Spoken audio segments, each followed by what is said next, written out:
Hi, I'm Mary Brody, and I'm the author of Revenue or Relationships Win Both.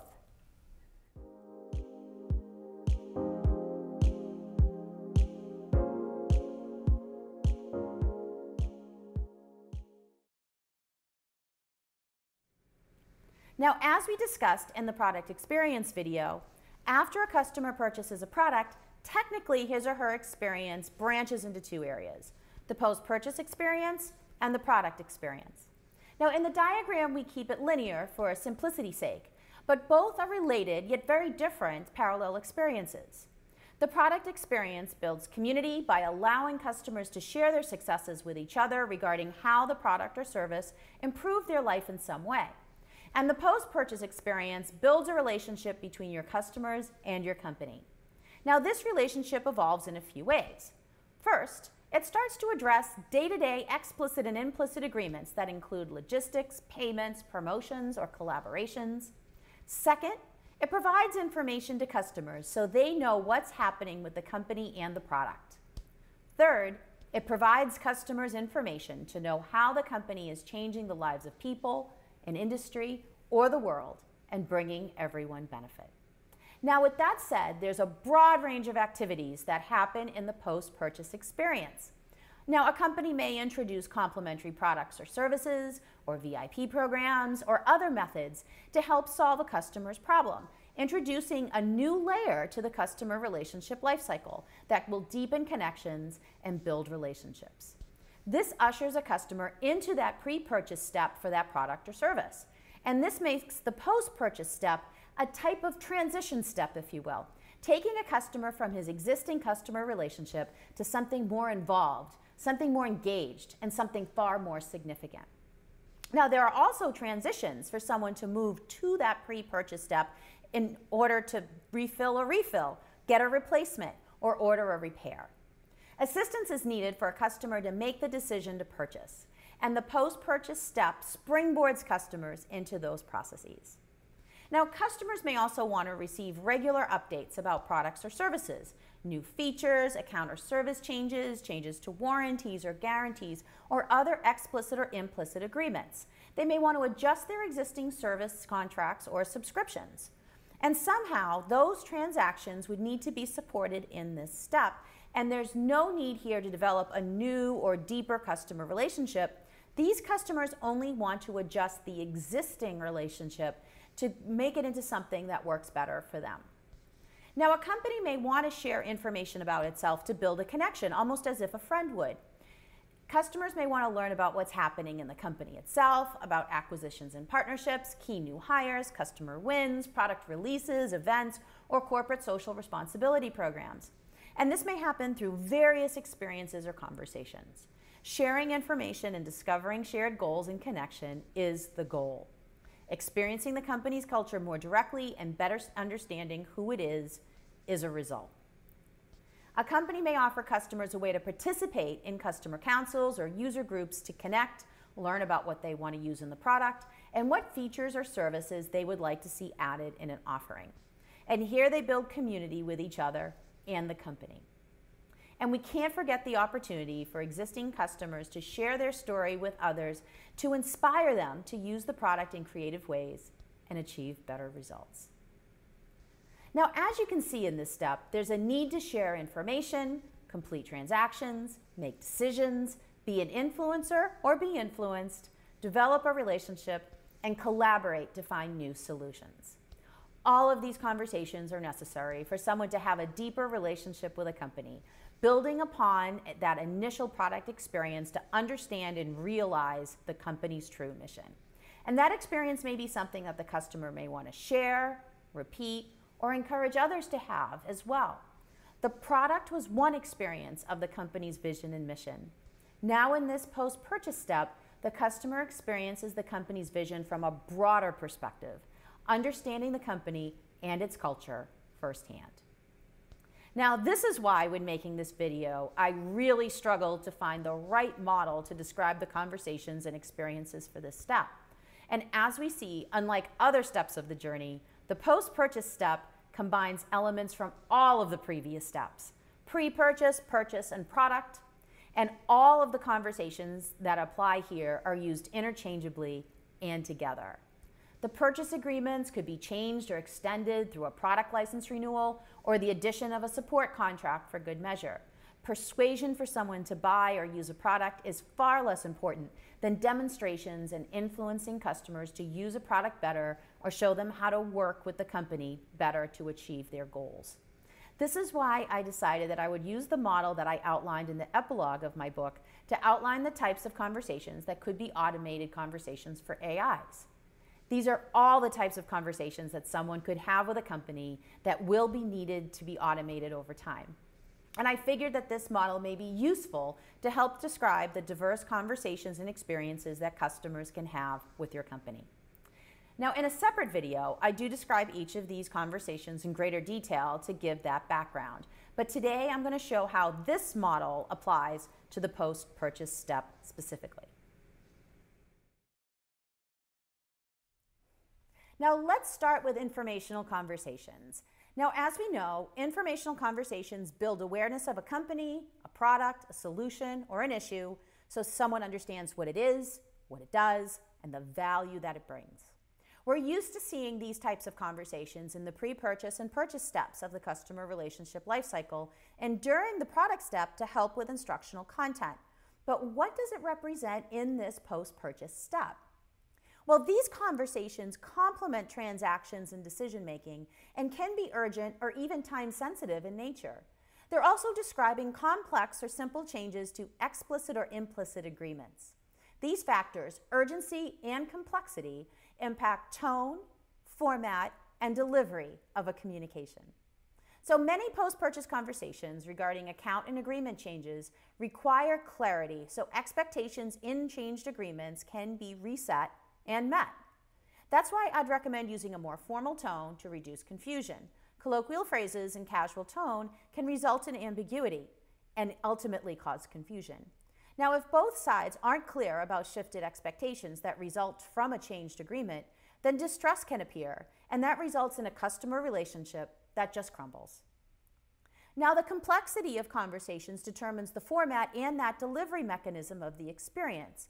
So let's say the change being communicated is quite complex, meaning that there are multiple factors in the customer's life being impacted or changed. Now, it may require more than one conversation to communicate all of those impacts. Further, such a change may prompt a customer to ask questions about its implications to their life, and someone may need notifications to discover such a change. Social media or email may be a great method to kick off this conversation experience and help with discovery. But this complex, multifaceted conversation may prompt the company to communicate it through an in-person experience, like a meeting or an in-store presentation, possibly an in-person conversation with salespeople, or a hybrid experience, like a webinar. An automated experience like a web page or a video could be used as well, although it doesn't really allow for the customer to ask questions for their own clarifications. Now, a less complex message where there are only one or two customer implications could be simply communicated through an automated experience like an email or a website or in-person or hybrid conversations. Some examples include, let's say, a date change for delivery, an update to a product feature, a notice about a support hour changes during a holiday, store hours just changing, and just similar types of notifications and communications. Now, such temporal communications should be clearly stated, obvious defined, and consistently present until no longer necessary. Now for transactions. I consider a transaction to be a type of conversation to exchange information that achieves a specific goal and consequently builds a relationship. Now, transactional conversations typically address the terms of an exchange for something of value. And the types of transactions in this step include calling support for help, accessing information about product usage or a warranty or a guarantee, inquiring about payment status or even transaction history, or even initiating repairs or replacements. Automated conversations by their nature are transactional. You exchange information with a system to achieve a goal. Now, for the post-purchase step, these conversations can be direct and very straightforward. The customer knows what to expect, and is essentially adjusting their agreements with the company.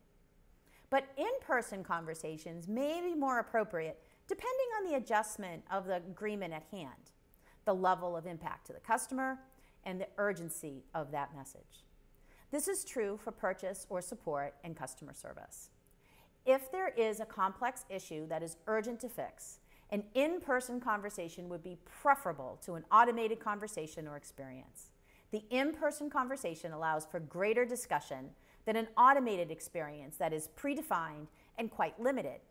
And complex conversations that are situation dependent and highly unique to one circumstance require that type of flexibility. Note that a combination of delivery methods may be used as well here for the discovery of the information, one for the experience or communication itself.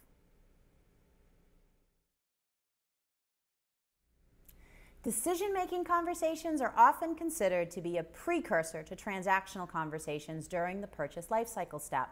But decision-making actually occurs during all steps of the customer relationship lifecycle. I mean, you can't get to the next step in the lifecycle or even a journey without it.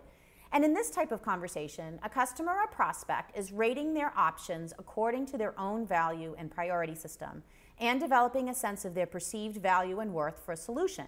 They consider price, perceived need, time to set up and use, and benefits or save time and efficiency. In the post-purchase step, a customer may decide to deepen their relationship with a company by using the product to solve another problem, upgrading their product or service, renewing, getting a replacement item or repairing an item, purchasing a warranty or a guarantee, sharing their story, and contributing to your customer groups. Conversations to help a customer decide to take these actions are decision-making conversations. They include informational conversations and may require a supporting transaction. Now, this step offers awareness of the decisions to make and if a new customer relationship lifecycle iteration is truly required, or if the transaction can happen at this step because it's actually just a change to the existing relationship. It's not a new relationship tier. Related aspects of pre-purchase awareness, purchase information, comparisons and transactions, and product use can be included here too. Now, one alternative not included in the list, the customer may decide not to use the product again and make a change like dropping out of the customer relationship lifecycle. That is a valid option and needs to be considered in the lifecycle and journey design to mitigate that risk in conversations. And it will be covered in a separate video in the future. We usually associate influential conversations with thought leadership conversations that happen during the pre-purchase and purchase steps of the customer relationship lifecycle. But we can't forget that these conversations are also important during the product and post-purchase steps. Influential conversations inspire customers to see a problem differently, help them better understand how else a solution can help them, and help customers better understand your company's vision for change in the world. If your company has a corporate social responsibility program and projects, you could invite your customers to participate and contribute to your efforts, or you could even ask them for feedback. This is also a type of influence. These types of conversations can also encourage customers to be influential themselves. This transition happens during product and post-purchase steps. If customers have a great experience, they can't help but share it with others. And if they achieve interesting results, your company may want to offer them a platform to share their knowledge and help increase product use. The customers then become part of the company's community and influence others in their decisions. But keep in mind, influential conversations are quite complex. They exist at the end of the conversation spectrum because the conversation style is complicated and there's a lot of judgment to determine if a conversation is informational or influential. And that depends on someone's role and the call to action that emerges in the conversation. Now, the participants of a conversation actually determine if it's influential or informational. And so some questions that help this discovery process include a question like, is this person sharing information an expert? If the person is considered to be an expert by the listener, then this expert can help the other party decide or have an insight. Now, if the person is not perceived to be an expert, then he or she is simply providing information. Is this someone intimately familiar with your situation? Can they speak to your experience directly, or do they use general cases? Now, if yes, this person can get to specifics, then this is definitely an influential conversation. But if not, it's just simply informational. Do they have your best interest in mind or their own interests? If they have your interests in mind, it is an influential conversation. Otherwise, it's informational. Is there a connection or relationship between you and the person providing the advice? Is that person close to you? The closer the relationship, the more likely it is an influential conversation due to the trust that's formed. What's the level of trust between you and the source? Is it high or low? If there's a lot of trust, then this is definitely an influential conversation. Influential conversations occur with individuals who are considered to be experts, understand your situation, have no interest in either final decision, can be trusted, and often have a great relationship with you. It's through these conversations that trust is actually built. If a customer feels that a company is working towards his best interest, then trust can definitely grow. Mostly influential conversations happen through automated or in-person experiences. They're associated hybrid experiences or through in-person conversations. Discovery of influential conversations can happen through automated conversations as well as hybrid and automated experiences.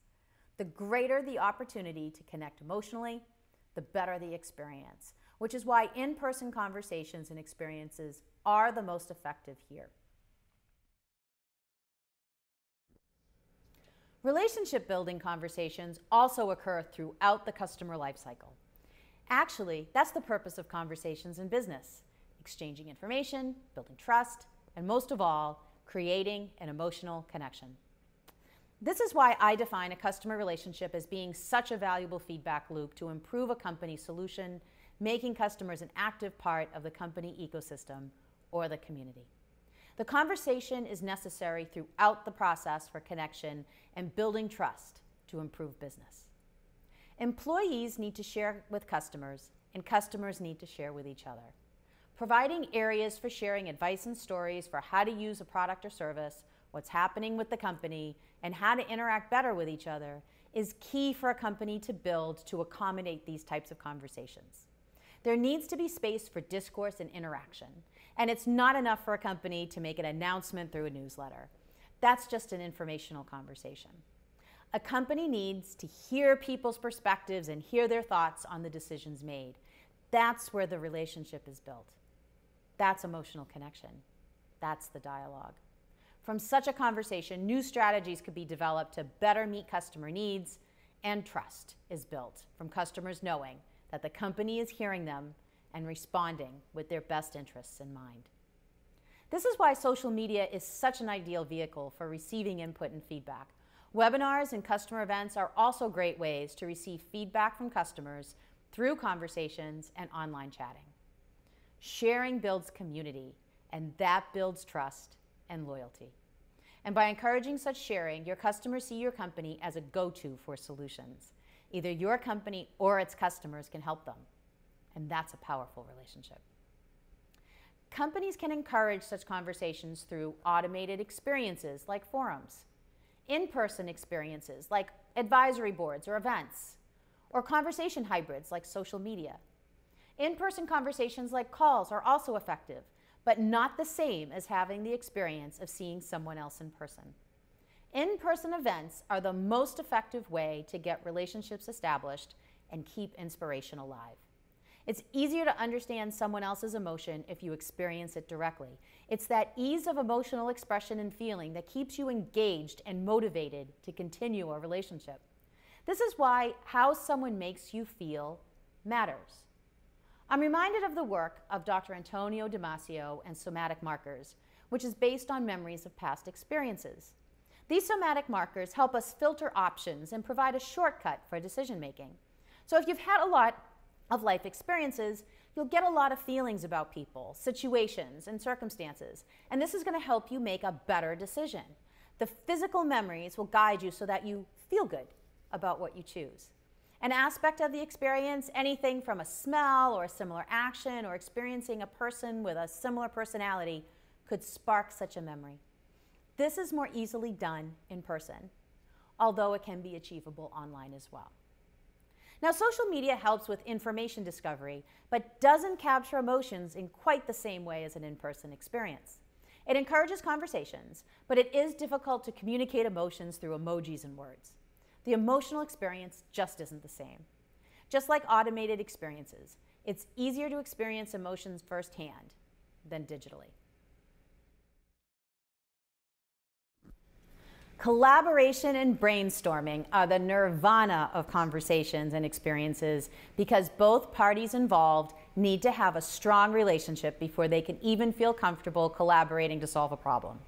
There needs to be high trust between the company and the customer for this to happen. However, keep in mind that collaborative conversations and brainstorming aren't always fun and fuzzy. Sometimes great conflict is required to birth a new idea, and conflict can come out of neglect, fear, anger, frustration, and more. You need to trust in the strength of a relationship to be able to have such conversations without walking away at the first disagreement. They aren't always nice on either side. Now, these conversations typically address how the products and services or the company works towards its vision and mission statements. Customer councils and user groups or in-person experiences definitely help in this effort. Community is built through this conversation. People come together to support a common cause, which is resolving individual challenges while working towards a larger goal to change an industry or even the world. This is why this is the community building step. These are the most complex conversations because conversation success is dependent on so many implications, has so many impacts, so many effects, and so many emotions. It's both good and bad experiences that build a stronger relationship, and so many factors are involved at any time. Now, you may be thinking, how does building such a relationship help my business? Well, if the customer has a problem and they have a strong relationship with your company, who will they call first for a solution? They will call you and not your competitor. If you build trust with your customer and build a strong relationship with them, you have now created customer loyalty. So customers feel connected and tied to your success and want to see you succeed. If this relationship isn't there, these customers will go find someone else to solve their problem, and they won't call you. And that is a lost sale. Further, if your customer's friend has a problem and they don't think to call your company, that's a problem too. Word of mouth should be strong if you have strong customer relationships. And if it's not, relationship building is challenging for you. And that's a problem because you can have all of the lead generation funnels in the world. If you can't build a relationship with your customers so they love you, trust you, and rely on you, they just won't commit to buy from you and support your company. So what are some activities done during the post-purchase step as an in-person experience or conversation or an automated experience? Brainstorm about new features with the company and talk about new ideas. Or talk about new thought leadership direction and ideas. Work on a new program, or come together to support a corporate social responsibility program to create amazing results in the community and the world.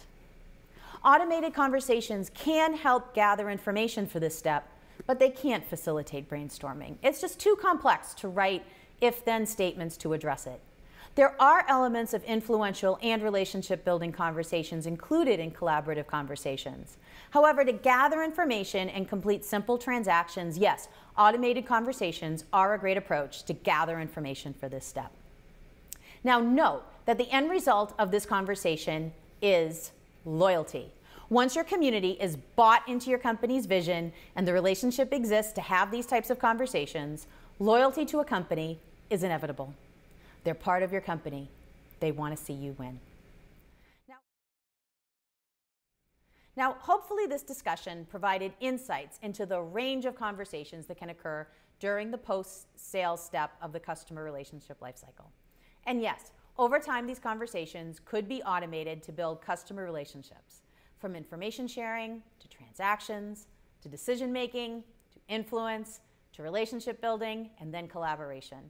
But conversation complexity, its time-sensitive nature, and the people involved in the discussions may impact automation, as well as an approach to build awareness to make that next step decision. The post-purchase step really is about building a relationship with a company to create community. You also shift expectations and agreement or get ready for a new customer relationship lifecycles tier to expand that connection. It's a step where both parties get to know each other better and a community is truly built with customers. The group then can focus on achieving the company's vision, and mission and change a process, an industry, or even the world. Also note that this model could be used in each of the steps of the life cycle, pre-purchase, purchase, and product, to illustrate different types of conversations. I included a chart below the transcript of this video to illustrate how this can scale into other areas. So again, lots of information today. I hope this was informative and helpful. Thanks so much, and have a great day.